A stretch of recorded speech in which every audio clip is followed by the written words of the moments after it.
তিস্তা নদীর অনিশ্চয়তা আর ভাঙ্গনে দিশেহারা তিস্তা পাড়ের মানুষ। দীর্ঘ প্রতীক্ষার পরও বাস্তবায়ন হয়নি তিস্তা মহাপরিকল্পনার কাজ। তবে অন্তর্বর্তীকালীন সরকার বলছেন তিস্তা মহাপরিকল্পনার কাজ শুরু হবে 2026 সালের প্রথম দিকে। এতেও খুশি নয় তিস্তা পাড়ের মানুষ। তাদের প্রত্যাশা অন্তর্বর্তীকালীন সরকারের মেয়াদেই যেন তিস্তা প্রকল্পের কাজের উদ্বোধন করা হয়। বর্ষায় তিস্তা প্লাবিত হয় আর পানি কমলে ভাঙ্গন সৃষ্টি হয়, আবার শুষ্ক মৌসুমে শুকিয়ে যায় নদী।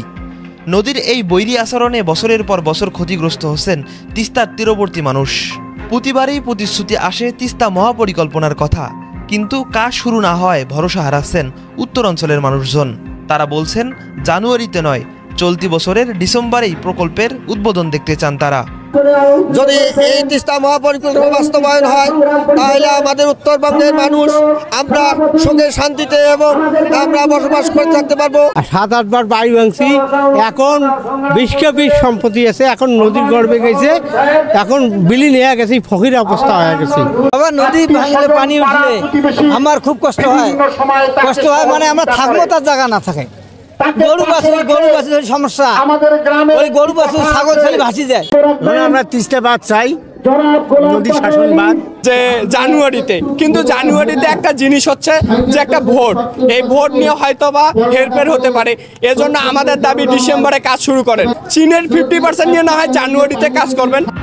তবে স্থানীয় নেতারা বলছেন তিস্তা মহাপরিকল্পনা বাস্তবায়ন হলে উত্তরাঞ্চলের হাজার হাজার হেক্টর জমি কৃষি জমিতে রূপান্তরিত হবে, পাশাপাশি সরকারকেও অর্থ সহায়তা করতে পারবে। তিস্তা মহাপরিকল্পনা যদি বাস্তবায়ন হয় তাহলে তিস্তা তীরবর্তী লালমনিরহাট, নীলফামারী, গাইবান্ধা, রংপুর এবং কুড়িগ্রামের হাজার হাজার চরের জমি কৃষি জমিতে রূপান্তরিত হবে।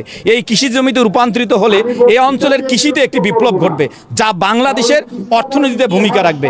যে তিস্তা পাড়ের লোকজনকে এখন ত্রাণ দিতে হচ্ছে, তিস্তা মহাপরিকল্পনা বাস্তবায়ন হলে এই তিস্তা পাড়ের লোকজনই সরকারকে অর্থ সহায়তা করতে পারবে। তবে এই নেতা বলছেন বাংলাদেশ সরকারের বরাদ্দকৃত অর্থায়নে ডিসেম্বরের মধ্যে তিস্তা মহাপরিকল্পনার কাজের উদ্বোধন করা জরুরি। পরে নির্বাচন হলে যে সরকার ক্ষমতায় আসবেন সেই সরকার বাকি কাজ সুসম্পন্ন করবেন। আমরা বলেছি যে যদি নির্বাচনী শিডিউল ঘোষণা হয় তাহলে কিন্তু এই অন্তর্বর্তীকালীন সরকার এই কাজটি করতে পারবে না। তাহলে যেহেতু নিজস্ব অর্থায়নের টাকা রাখা হয়েছে এই প্রোগ্রামে, এটা একনেক সবাই পাশ করে 2400 কোটি টাকা, এইটি ডিসেম্বরে নির্বাচন শিডিউল ঘোষণার আগে ডিসেম্বরেই এই প্রকল্পের শুভ উদ্বোধন করতে হবে। পরবর্তীতে নির্বাচিত সরকার যারাই আসবেন তারা এই প্রকল্পের ধারাবাহিকতা রক্ষা করবেন। দীর্ঘ প্রতীক্ষায় থাকা তিস্তাপাড়ের মানুষজন বলছেন প্রতিশ্রুতির দিন শেষ, এখন চাই দৃশ্যমান কাজ।